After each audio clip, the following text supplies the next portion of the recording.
must be our goal and our guide. And all that we strive for as a human family, dignity and hope, progress and prosperity, depends on peace. But peace depends on us.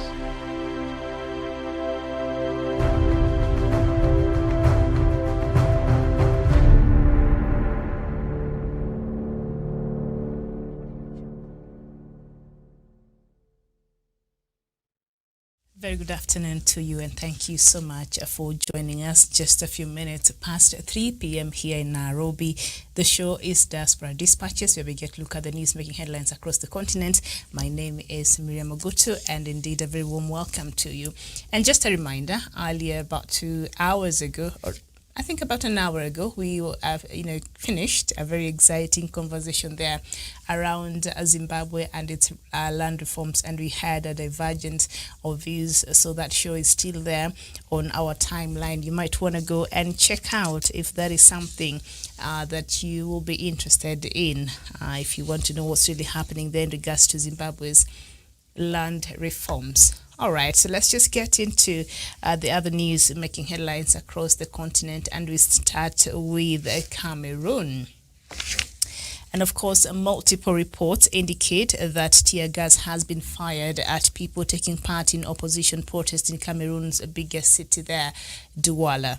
A nationwide call for anti-government protests was made by MRC, CRM party, but a heavy security presence has been reported in recent days, and the government is accused by Human Rights Watch and other groups of cracking down on dissent. Now, campaign group Human Rights Watch has accused, of course, the Cameroonian government of using the coronavirus pandemic as an excuse to quell the right to assemble ahead of course, the protest today. So the government has been sending a contingent of military officials there to try to stop today's protest there. So if you're watching and you have any more news on this developing story from Cameroon, please share with us on the comment section, and then I will be happy to share with the rest of Africa. And then we go to Nigeria, where a Nigerian commander named as Colonel D.C. Bako has died after an ambush on his convoy by Boko Haram militants in the northeastern Borno state. The colonel's convoy was ambushed by militants on Sunday near Damboa, a few kilometers from Maiduguri, the main city in Borno state. He was evacuated to a hospital where he succumbed to his injuries yesterday. Army spokesperson Ado Issa said Colonel Bako was the commander of the 25 Task Force Brigade in Damboa, where the military is battling Boko Haram insurgents. He said the Colonel Bako was one of the gallant and finest war heroes. And then we go to South Sudan, and South Sudan's Vice President Riek Machar will not participate in this year's National Dialogue Conference. According to the organizers, Dr. Machar was to participate in the closing ceremony but has withdrawn, citing reservations due to lack of implementation of some provisions of the 2018 Revitalized Peace Agreement. The National Dialogue, initiated by President Salva Kiir in December 2016, is aimed at discussing solutions to end political and communal violence in the country.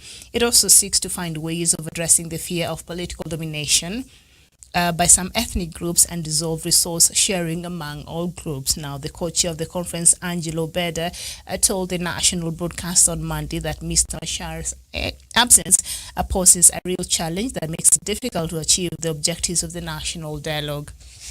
And there has been some tension after President Salva Kiir refused to appoint General Johnson Olonyi, who was nominated by Mr. Machar as governor of the largest oil-producing state of Upper Nile. President Kiir told Mr. Machar to nominate another person, arguing that the general is still commanding armed groups. But Mr. Machar insisted General Olonyi remains the South Sudan's Liberation Movement opposition's candidate for the gubernatorial position. And then we cross over to some other trouble, and that is the Democratic Republic of Congo.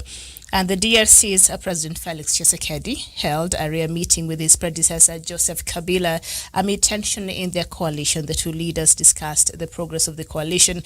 The Common Front for Congo, FCC coalition, wrote on Twitter. Despite winning the presidency, Mr. Tshisekedi has had to come to an accommodation of Mr. Kabila's party, which controls the majority of seats in parliament. Now, negotiations between the two parties took 7 months before a consensus was found so that a government could be formed. Relationships between the two parties have been tense, with rival politicians exchanging verbal abuse, in some cases using physical violence.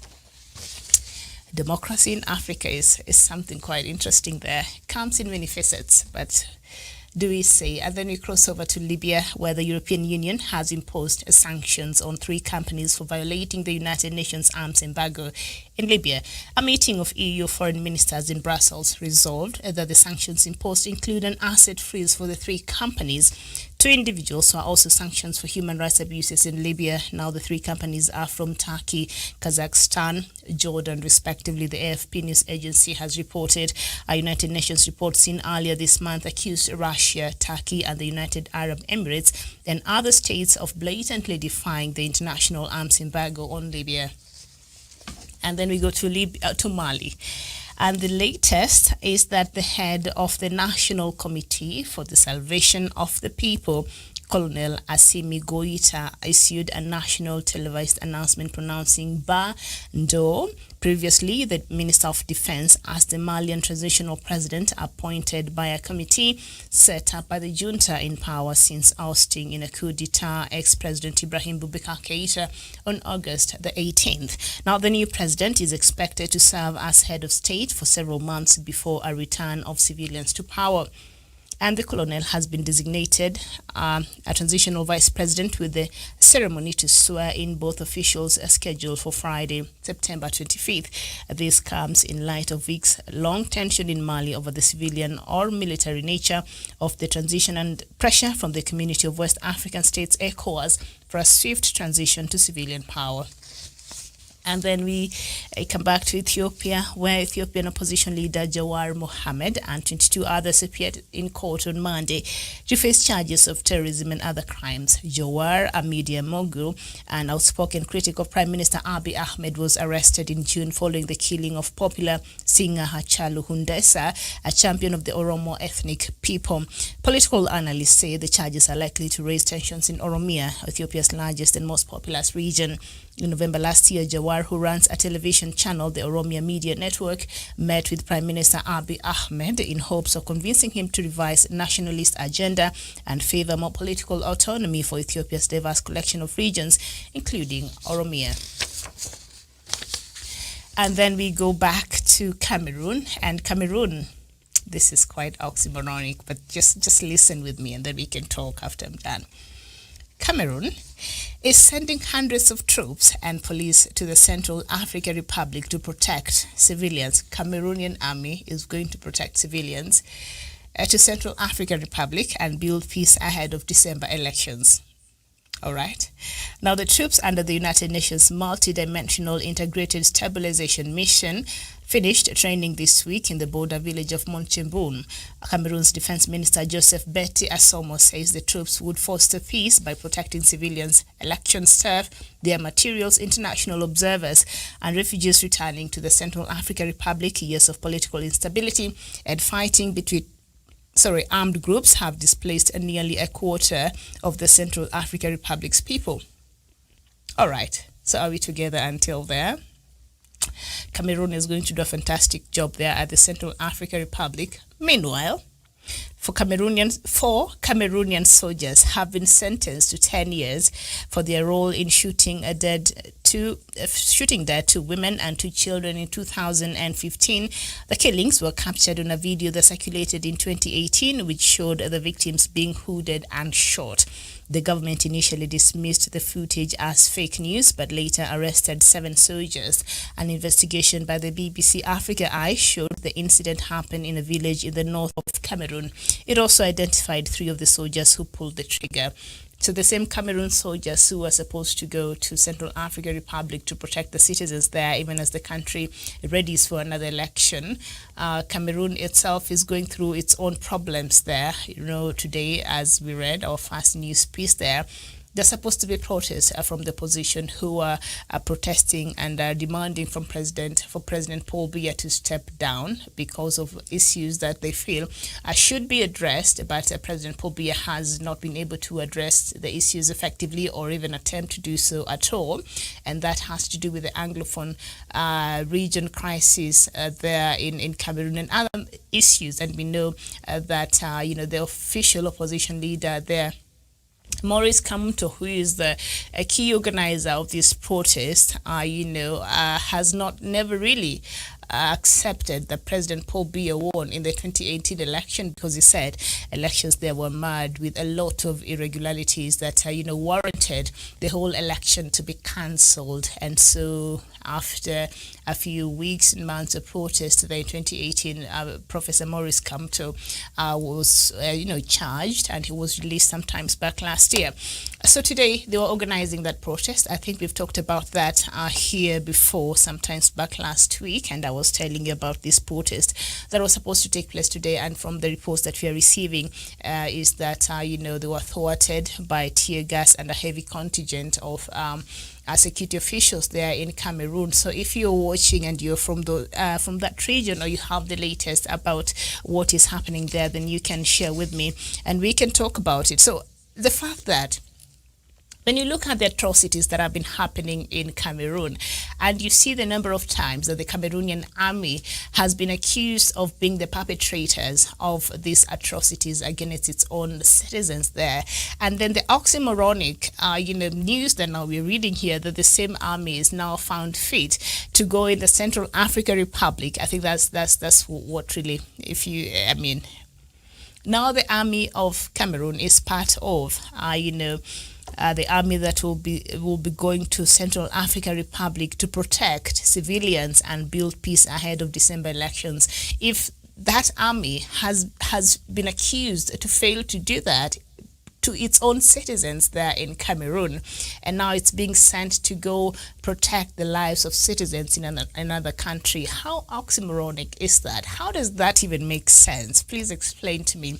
And it is things like this, because this is under the United Nations, and the United Nations, we know, has been very critical. Sometimes, well, not always, but a few times we've seen the United Nations coming up and addressing, and raising issues with the problems that have been going on there in Cameroon, especially the extrajudicial killings that have been carried out by the army officials there in Cameroon. We've seen several footages. We've read so many, news items on the same. Matter of fact, just this one here, about a few years ago, two women and two children were shot in point blank. And so, of course, the government of Cameroon had come out and disputed these claims, and now later on as fake news, but later arrested 7 soldiers, and now they have been prosecuted. They are found to be guilty so many years later. We can't even start talking about the incident that happened earlier in the year, where in the Anglophone region, where the army went there and killed several women and children. Totaling how many were there? About 14 or so.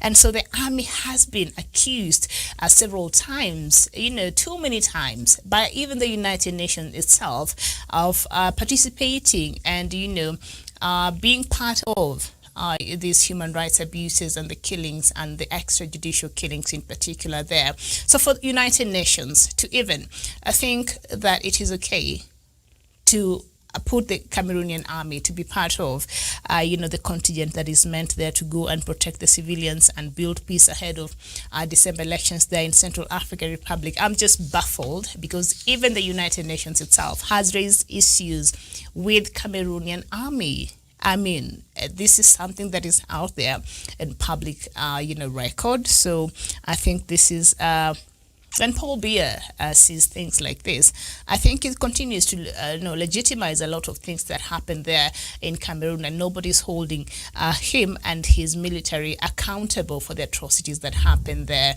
because they will criticize, but the same army, we shall use them to go purportedly to help in another country, and yet the same military is being accused of perpetrating the same things that you're now sending them to go protect. Does that even make any sense? Please help me out, or maybe I'm just reading too much into this. But it just doesn't make any sense to me at all. But just my personal views. And we go to Nigeria, where the Nigerian military on Monday insisted that, contrary to insinuations in certain quarters, no die-hard Boko Haram insurgents, or what they called repentant terrorists, were absorbed into security agencies, even as it said 500 hardened terrorists have been tried and jailed.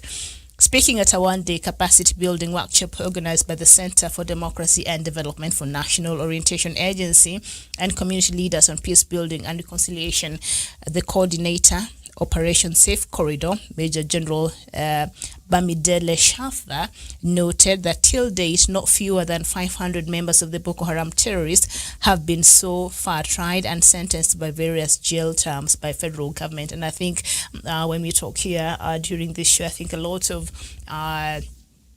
people coming from those areas in Nigeria, Biafran, and those areas, I think you've raised this issue, and this has been an accusation on the government of Nigeria there, that the government is absorbing back the Boko Haram repentant terrorists, the Boko Haram insurgents. They're into, the national army there, and so.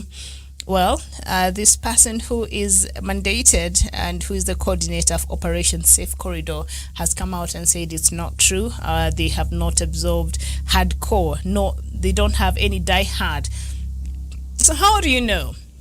If you get people from Boko Haram, how do you know this one is a die-hard? This one maybe not so much. This one maybe had not really absorbed the ideology way too much. So perhaps we can use them in the national army. Like whose idea was that, to have Boko Haram insurgents to come on and join the national? Like, how do you even do that? I can't even imagine. I can't even begin to imagine a Kenyan government, President Uhuru Kenyatta, one day waking up and saying, you know what, Al-Shabaab, you have terrorized the people in this country. You have killed so many people, caused a lot of mayhem. I mean, we've seen enough of that here through the local Al-Shabaab militant group that, of course, has its footings from Somalia. And then one day, President Uhuru Kenyatta wakes up and decides, you know what, we might, I think it's a good idea. Let's just have you back and join our Kenya Defense Forces. That is, I can't even wrap my mind around it. So whoever who thought that this was a good idea, to even have a Boko Haram repentance, whether they are hardcore, whether they are just softies, whether they were fully, into that ideology or not, or they were lured, I don't care. As long as they were part of this, what you can use them for is perhaps go and speak to the youth who are easily lured into these groups and try to tell them, I was once this, but now this is what is happening there. This is not a good thing, and all that. If they are truly repentant, use them for outreach programs, use them for workshops to talk to young people. But having them in the Nigerian, national army, that has never made any sense at all. And so coming out and saying they don't have any die-hard Boko Haram, meaning they do have Boko Haram insurgents into the national army, but according to him, perhaps not as die-hard, not as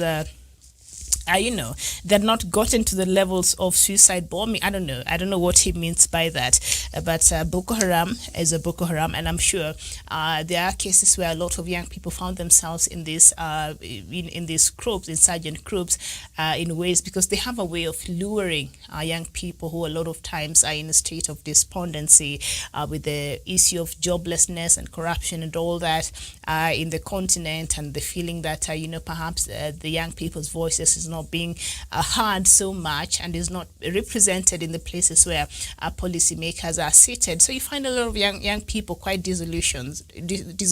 So it's easier to bait them into joining. So a lot of them, a good number of them, have joined these groups without even knowing, maybe through a friend or through whichever way. But as long as they've been there, and if they've repented, you could use them in other ways, but not having them join the national army. And for this military, for this person to come out, the Major General Bamidele Shalfa to come out and say, oh, no, we don't have the diehards. That means you have some of them there. Maybe you don't consider them as diehards, but you know, they're there. That means you have been recruiting, you know, if they're not diehards, but, you know, you're telling us they are there. People who are former Boko Haram fighters, they're insurgents in the Nigerian National Army there. That is quite something there. And so we finish with Uganda. And 2 security guards have been arrested as Uganda police commence investigations into a fire that gutted Makerere University's main building on Sunday. The Director of Criminal Investigations, Grace Akulo, camped at the country's oldest university as her team tried to establish what could have caused the fire at the building, which houses the institution's key offices. Those arrested are 2 police officers who, one should have been on duty at the entrance of the main building, which caught fire just after midnight, and another from the university's internal security. The 3rd officer was still at large by Sunday evening, according to Ms. Akulo. So the investigations there have started. And of course, this is a story we talked about here on Sunday. So let's just see how those investigations will be carried there in Uganda. Makerere University, one of the oldest university, not just in Uganda, but also in the East African region. So it's a respected, higher learning institution in this region there. So let's see how that will happen. And it's quite interesting because we were talking about it here on Sunday.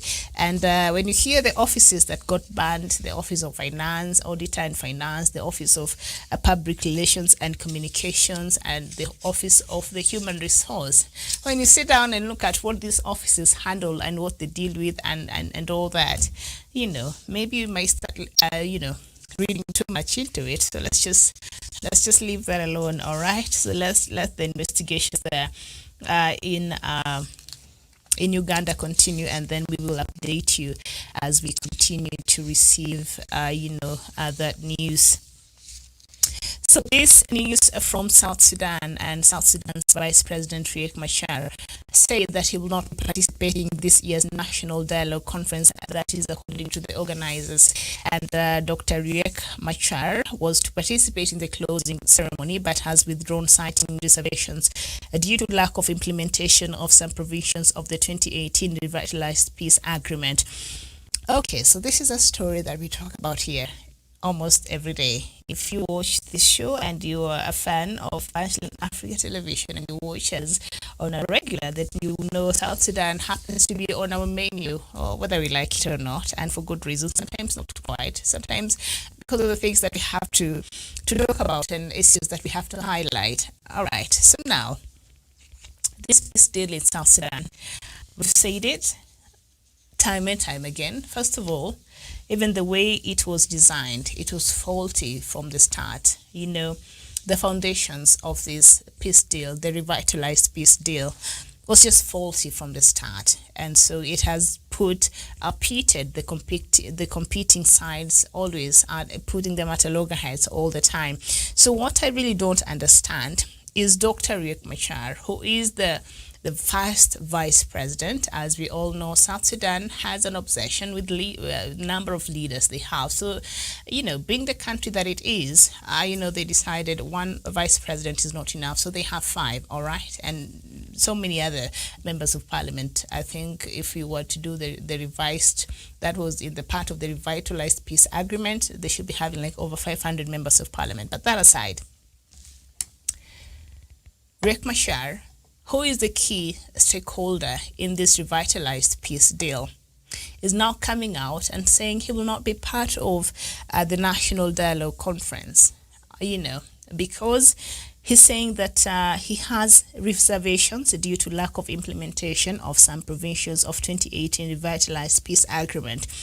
And I wonder, who was supposed to implement some of this thing, Dr. Riek Machar? Are you not part of the core of the people who are supposed to be, implementing, the provisions of the 2018 revitalized peace agreement, you are supposed to be one of the people who is doing that together with President Salva Kiir and other stakeholders there. So if you are not going to participate in this national dialogue to find a solution, saying that, some of these provisions of 2018 revitalized peace agreement, have not been met, and now you refuse to attend this very important dialogue, this is such a huge statement that you're trying to make here. And I think Dr. Riek Machar, for the interest of the country and for the interest of the people of South Sudan, I think from my own personal opinion, don't take it, just personal view, you might agree with that or not. I think it would have been prudent if you would have showed up to that dialogue so that you're able, when you're given an opportunity to stand there and speak, because you're supposed to participate on the closing ceremony, then you stand up and say, you know what, this is how much we've been able to achieve, but there's still very vital aspect of this revitalized peace agreement that have not been able to be implemented, and this and this and this and this, and then bring out your points and say what you have a problem with, and perhaps even propose solutions and way forward. But you boycotting such a very important event, I don't know, maybe it's not very important to you, but for Dr. Riek Machar to decide that he will not be participating this year's national dialogue, I think is not perhaps very good for the country, and might not help in trying to salvage the remains of the little in terms of, the peace in South Sudan. We know it's very fragile right now, so it's just holding on by the straws. So I think it's important that the leaders realize that there are things when you do, like Mr. Riek Machar, he's not Dr. Riek Machar, he's not going, he said he's not going to attend this dialogue. That will have a huge impact. What message are you sending to the people there of South Sudan? What are you telling the population of South Sudan? So if you are one of the stakeholders who's supposed to be ensuring that this revitalized peace agreement is being implemented, and you are the one who is lamenting, you're the one who is coming out and saying, I will not go there because I have a problem with the lack of implementation of the 2018 peace agreement. So what do you expect the local South Sudanese, a person who does not have, the platform to go and raise their voice and give their opinions? What do you expect the people of South Sudan who have faith in you as their leader, and they expect you to go out there and speak on their behalf? What do you expect them to do? Who will go there and speak on behalf, or whatever issues you're raising? I'm sure perhaps there are a few other South Sudanese who could be having the same concerns. But if you're part of the people who are supposed to be addressing these issues, so what are you telling the South Sudanese people? What is I know you're trying to make a statement, but this is not the time to score political points. This is not the time to be a hardliner. I think South Sudan has suffered so much from such things before, and so I don't know. Daniel Deng there, you're saying Riek Machar partners are not willing to implement peace agreement. You know what? I think it will be a good idea, Mr. First Vice President, for you to show up at that national dialogue. And when you're given a chance, because you had a slot there, you're supposed to speak, then you will stand and you will say, this is how much you've been able to come, because we're still waiting for the scorecard. We're still waiting to see, after the signing of the peace deal in February, how far, what have the government been able to do from your own perspective, what has been happening. So I think your voice here is very important, and you cannot keep holding the people of South Sudan ransom. Every time you don't agree with something, then you're going to boycott, then you're going to just leave everybody else out there, hanging. Your voice is still important. In a democracy that is not as young as South Sudan, even us here, as much as, we are not all the way there, but even Kenya, we are a growing democracy. And a lot of times you even see the tiff now between President Uhuru Kenyatta and his vice president. But when we require them to speak, then we expect them to speak. We expect President Kenyatta to come out and address certain issues very clearly. We expect other leaders and other stakeholders in the country to come out and air their views on things that are important to Kenyans. So Dr. Riek Machar, by you boycotting this dialogue, I think it's very selfish to start with. I think it's very egocentric. And I think that has been a common thread, you and the president and other stakeholders there. Every time you don't agree with somebody, you can disagree with somebody, but still show up, because this is not about you. This is for the greater good of the people of South Sudan. I wish you would understand that in you carry aspirations of so many other South Sudanese who believe in you. So is our President Riek Machar. So are other leaders within the leadership there of South Sudan. You are there because there are South Sudanese that have your back, that believe in you, that hope that you will go there and be their voice and speak for them. So if you decide to boycott, this is just out of order. So if you don't go there and speak about the progress, whether it has been going well or not so. So if you cannot go there and address these issues and make this known to the public and speak your piece, so what are you doing? What other place are you expecting to have these issues addressed? Because this is, the National Dialogue Conference. This is where you take stock on the far that you've been able to come as a country, on how much progress you've been able to make in regards to the revitalized peace agreement there of 2018. We need to know, South Sudanese need to know, the international community and donors who have been supporting and loving on South Sudanese, they need to know. And for you, deciding that, because of whatever you think has not been implemented, so now you are just going to back away and not show up. I think that is very cowardice. I think that is very selfish. I think that is very egocentric, and that is very self-serving, Dr. Riek Machar. You're not doing any favors to the people of South Sudan. And so just go there and speak. Go there and say what is not working. Go there and say what you're having a problem with. And perhaps from that, you're able to open up conversations and people are able to just brainstorm and see, okay, now, this is where we are, so which way forward? Because as long as people are dialoguing, there are chances of finding a solution. But if you keep just holding back and not showing up, I think that is just not good for the progress of South Sudan. Do you realize that we still have South Sudanese living in refugee camps in their own country? Do you realize we still have women who are being raped going to get firewood and water?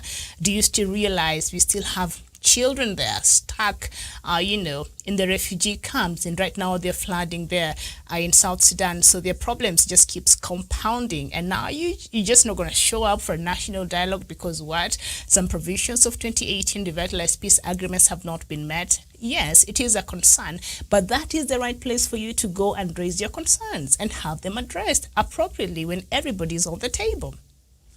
That's just my thoughts. All right. Okay, I think I'll just go. I'm now worn out. Dr. Riek Machar, you cannot be that selfish. You have to show up. That's what leaders do. You show up even when it's uncomfortable. You show up even when sometimes it's not serving your own interest, but you show up for the greater good of your people and your country. It's important that you show up to this national dialogue. Don't send anybody. Show up by yourself, all right? Show up as Dr. Riek Machar, who is the first vice president of the Republic of South Sudan. But by sending somebody, by not showing up the way you stayed in Juba for I don't know how many years, just leaving the whole country at a ransom. You can't keep doing that. It's not appropriate. It does nobody any good there, especially the people of South Sudan. So you have to show up. If not for you, just get yourself out of the way. But for the people of South Sudan, I think it will be prudent for you to do that. Stop being selfish. Stop being egocentric. Stop that. Just do it because that's what's best for the people of South Sudan. They need a way forward. They need a solution to their problems. They need to go back to their homes. They need to be assured of their security. So if these are very important things that have not been addressed yet, then your presence is required there so that you're able to raise issues and your concerns over the things that you have a problem with. And together as community of South Sudanese, you'll be able to solve your problems without necessarily having anybody come to you there with sanctions and all that. All right? Thank you so much. I think I'll see you here again tomorrow. My name is Miriam Agutu. Thank you so much for watching and a very good afternoon to you.